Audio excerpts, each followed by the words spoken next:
प्यारे आँख से दिल में उतर गई। पागल बना के प्यार में कौना नगर गइल। साथी के प्यारे आँख से दिल में उतर गइल। पागल बना के प्यार में कौना नगर गइल। जिंदगी में केहू दिहल दिल में समा के धोखा। देखनी सगरो रहिया हर खिड़की हर झरोखा। खिड़की हर झरोखा के कराल जाई मन में हो। के कराल जाई मन में अरमान मर गइल।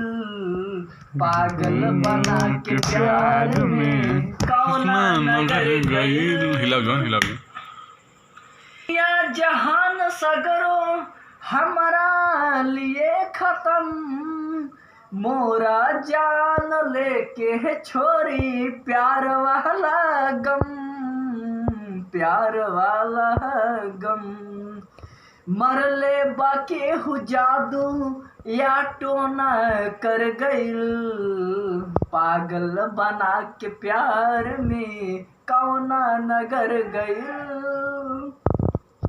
मन के कातल कैलस दुनिया कसुर भइल। राही दुख में बहने के करा से हम दिल की बातें कही।